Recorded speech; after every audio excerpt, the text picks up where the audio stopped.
Welcome back to the channel guys. आज हम लोग बात करेंगे सऊदी अरबिया ने जो G7 कंट्रीज है सबको थ्रेट दिया है। क्या ये बात आपको पता है? एक रिपोर्ट प्रेजेंटली लीक हुआ है जिससे पता चलता है सऊदी के जो प्रिंस है मोहम्मद बिन सलमान, वो G7 के जो कंट्रीज है उन लोगों को थ्रेट दिया है कि भाई आप लोग जो कर रहे हो रशिया के साथ ये गलत है और आप अगर ऐसा करोगे तो मैं भी अपनी तरफ से स्टेप लूंगा, आगे जाके आप संभाल लेना। तो ऐसा जो थ्रेट है ये नो डाउट कोई भी कंट्री अभी तक वेस्ट को नहीं दिया गया था, क्योंकि हम लोग देखे कि कुछ दिन पहले G7 का समिट हुआ है जहां ऑलरेडी हम लोग के जो पीएम मोदी इटली गए थे और G7 कंट्रीज के तरफ से ऑलरेडी सऊदी अरबिया का भी इन्विटेशन था, मगर सऊदी के जो किंग है मोहम्मद बिन सलमान वो नहीं गया। On the other side exact क्या हुआ था, एक रिपोर्ट लीक हुआ, उससे कुछ पता चलता है।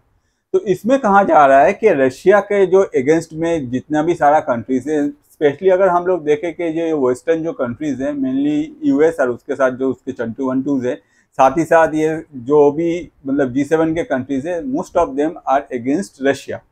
तो सऊदी का कहना था कि भाई आप लोग ये सब मिलकर रशिया के साथ जो कर रहे हो ये बहुत गलत है। तो रशिया के साथ एग्जैक्टली क्या कर रहा है जिसको लेके सऊदी इतना गुस्सा हो गया और सऊदी एग्जैक्टली इसके अगेंस्ट में क्या स्टेप ले सकते हैं, पूरा जो कहानी है डिटेल्स में आज आपको बताते हैं। और आपको बताते हैं कि आज से पहले कोई भी कंट्री ऐसा कोई स्टेप नहीं लिया जिसको लेके आगे जाके यूएस भी कुछ अगर स्टेप लेता है कोई भी कंट्री के अगेंस्ट में, तो वो भी एक बार सोचेगा कि भाई अगर हम लोग ऐसा स्टेप लेता है तो इन फ्यूचर जाके हम लोग के साथ भी कुछ अलग हो सकता है जो हम लोग एक्सपेक्ट नहीं किए हैं। तो हम सबको पता है कि हर कंट्री का जो है वो फॉरेन एक्सचेंज रिजर्व जो है वो रहता है, सेम एज रशिया का भी था। अगर कुछ दिन पहले हम लोग इंडिया का देखें तो हम लोगों को पता था कि इंडिया का जो फॉरेन रिजर्व था वो ऑल टाइम हाई में था, ये राउंड अबाउट $651 बिलियन, जो कि रैंक 4th था दुनिया में। इस हिसाब से अगर देखा जाए सारे जो कंट्रीज है ऑल ओवर वर्ल्ड में हर किसी के पास जो है फॉरेन रिजर्व जो है रहता है, क्योंकि आगे जाके कंट्री को कब क्या जरूरत पड़ जाए और उस हिसाब से कंट्री जो है इसको यूज करता है। तो रशिया के पास भी ऐसा था। तो जब ये मतलब वार स्टार्ट हुआ उसके कुछ दिन बाद यूएस जो है अपने तरफ से रशिया के ऊपर सैंक्शंस डाल दिया, साथ ही साथ यूएस के जितना भी सब थे वो लोग मिलके एक साथ सैंक्शंस डाल दिया। और प्रेजेंटली क्या हुआ, प्रेजेंटली यूएस और पूरा ये सारा जो G7 कंट्रीज है ये लोग मिलकर डिसीजन ले रहा है कि भाई रशिया का ये जो पैसा है ये तो हम लोग के पास है, एक काम करते हैं इसका वैल्यूएशन करते हैं पहले। तो ओवरऑल एग्जैक्टली एक वैल्यूएशन निकाला गया है और ये राउंड अबाउट $300 बिलियन के आसपास होगा। तो यूएस सोच रहा है कि भाई ये जो पैसा है ये हम लोग यूक्रेन को दे देते हैं और यूक्रेन को बोलते हैं जाओ भाई तुम लड़ो और आगे जाके जो होगा वो हम लोग देख लेंगे। तो एक बात सोचिए सोचिए कि आपके साथ किसी का झगड़ा हुआ है और आप अपना जो पैसा है बैंक पे रखे, तो बैंक अचानक से आके बोला कि हाँ भाई आप इससे झगड़ा कर रहे हो तो एक काम करते हो, आपका जो पैसा है ये आपका नहीं है, आप जिससे झगड़ा किया हो हम लोग उसको दे दे रहे हैं। आपके बैंक के पास ऐसा कोई अथॉरिटी नहीं है कि आपका पैसा विदाउट योर ऑथराइजेशन आपसे लेके उसको दे दे। तो ये एक गलत है। और यूएस और उसके जो चंटू वंटूज है G7 में जो कंट्रीज है ये लोग सारे मिलके ऐसा ही कुछ सोचने का कोशिश कर रहा था या फिर ऐसा स्टेप आगे लेने का कोशिश कर रहा था। On the other side Ukraine को अगर ये पैसा मिल जाता या फिर अगर यूक्रेन को ऐसा तो डायरेक्ट नहीं मिलता, यूक्रेन को जो मिलता वो है यूरोप को बैंक के थ्रू। अगर यूरोप में ये पैसा पंप हो जाता तो अगर इतना बड़ा अमाउंट अगर एक साथ पंप हो जाता जो कंट्रीज था वहाँ जो है वहाँ इन्फ्लेशन काफ़ी हाई हो जाता, जिसको सारा जो कंट्रीज के गवर्नमेंट है वो लोग इजीली कंट्रोल नहीं कर सकता था। तो ये चीज़ को लेके बाकी जो कंट्रीज थे वो लोग का डर था कि भाई इतना पैसा एक साथ हम लोग यूरोप में पंप नहीं कर सकते। ऑन द अदर साइड वही बैंक जो यूरोप के बैंक है वो लोग ये पैसा को क्या करते, वो लोग ये पैसा को लेके आगे जाके यूक्रेन को दे देता कि भाई आप जाओ। और यूक्रेन को पैसा अगर अभी आज के डेट में कोई पैसा आता है यूक्रेन पहले उससे क्या करेगा, पहले हथियार खरीदेगा। कौन सा कंट्री उसको हथियार बेचेगा? यूएस बेचेगा, साथ ही साथ और भी कंट्रीज बेचेगा, मगर सबसे पहले जो ज़्यादा बेचेगा वो है यूएस बेचेगा। मतलब प्रॉफिट किसके पास जा रहा है? प्रॉफिट नो डाउट जो जा रहा है वो है यूएस के पास। और वही पैसा से यूक्रेन आगे जाकर और भी लड़ाई करता है रशिया के साथ। मतलब रशिया के साथ लड़ाई करने के लिए यूक्रेन को जो पैसा मिल रहा है वो है रशिया का पैसा, और वो भी अनऑफिशियली। तो ये चीज़ जो है ये काफ़ी गलत है, क्योंकि अगर ऐसा कुछ होता आगे जाके दुनिया में कोई भी कंट्री अपना जो फॉरेन एक्सचेंज रिजर्व है ये कभी भी रखता ही नहीं, क्योंकि हर कोई कंट्री सोचता कि भाई कल जाके कब कोई कंट्री हम लोग से ये ले ले ये तो हम लोग को पता ही नहीं चलेगा। On the other side country क्या ट्रस्ट करता है, कंट्री ट्रस्ट करता है भाई गोल्ड पे, क्योंकि अगर हम लोग के पास पैसा है हम लोग भाई गोल्ड खरीद के अपने पास रख लेते हैं जो कि हम लोग के फ्यूचर के लिए सेफ है।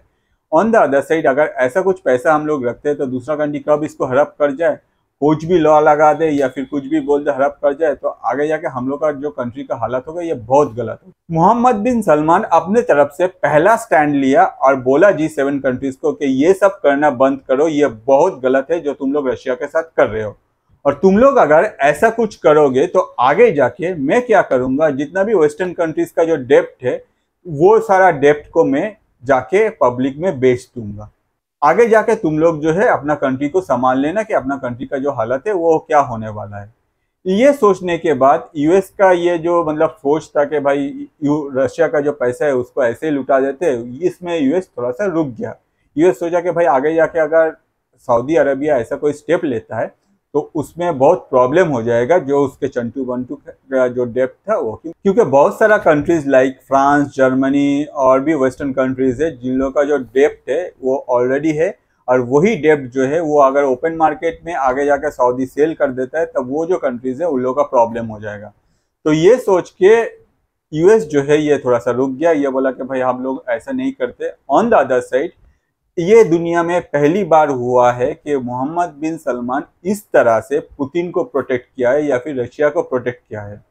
ऑन द अदर साइड अगर हम लोग आज के डेट में देखें कि बहुत सारा कंट्रीज जो है रशिया के लिए स्टैंड ले रहा है, रशिया के साथ स्टैंड ले रहा है, भले ही रशिया वॉर में है मगर रशिया का जो एक्टिविटी है compare to other western countries का जो एक्टिविटी है, इसमें अगर हम लोग कंपेयर करें तो हम लोग को पता चलता है कि रशिया का जो एक्टिविटी है एटलीस्ट ऑनेस्ट है, वो कोई डुअल फेस मेंटेन नहीं कर रहा है। वेस्टर्न कंट्रीज जो कहता है कि भाई हम लोग तो दुनिया में ह्यूमन राइट्स में बहुत ज़्यादा आगे बढ़ गए हैं, हम लोग सबका जो मतलब किसी का भी कुछ गलत नहीं सोचते, कोई भी कंट्री में अगर शांति फैले यही हम लोग कुछ देखते, वही कंट्रीज ऐसा है कि भाई दूसरों का जो पैसा है वो मार के वो लोग जा रहा है कि यूक्रेन को देना। तो इसके पीछे एग्जैक्टली क्या मतलब कहाँ से ये हो सकता है, ये कितना गलत है और कितना गलत करोगे। आज अगर यूएस रशिया के साथ ऐसा कुछ कर रहा है, कल जाके ये सेम चीज़ यूएस हम लोगों के साथ कर सकता है, यूएस चाइना के साथ कर सकते हैं, यूएस कोई भी कंट्री के साथ भी सेम चीज कर सकता है। अगर स्टैंड अभी ना लेते तो आगे इन फ्यूचर कोई भी कंट्री के साथ ये सेम चीज होता है, और वेस्ट में जो कंट्रीज है वो लोग बैठ के मजा लेते हैं और अपना जो इकोनॉमी है वो अपने आप ही वो लोग ग्रो करता रहता है। तो इस चीज को थोड़ा सा समझिए, ये बहुत गलत चीज है और ये रिपोर्ट प्रेजेंटली एक मतलब लीक हुआ है। आगे जाके इस रिपोर्ट रिलेटेड और भी अगर कुछ इन्फॉर्मेशन पता चलता है तो जैसे ही पता चलेगा मैं आप लोगों के लिए अलग सा वीडियो बना दूंगा। और अगर आपको ऐसे ही इंटरेस्टिंग टॉपिक में वीडियो देखना अच्छा लगता है, आपको लगता है कि भाई ऐसा इंटरेस्टिंग टॉपिक जो है मुझे अट्रैक्ट करता है, तो मैं रिक्वेस्ट करूंगा मेरा यूट्यूब में channel that is Atanu Paul ATANU space PAUL को प्लीज सब्सक्राइब कीजिए, जहां आपको बहुत सारे इंटरेस्टिंग टॉपिक में वीडियोस मिलेगा। जो वीडियो आपको पसंद आता है आप अपने दोस्तों के साथ शेयर कर दीजिए, क्योंकि मेरा जैसे जो नया क्रिएटर है आप लोग का जो शेयर है वही हम लोग के लिए रोजी रोटी है। आज के लिए इतना ही, मैं अतनु, थैंक यू।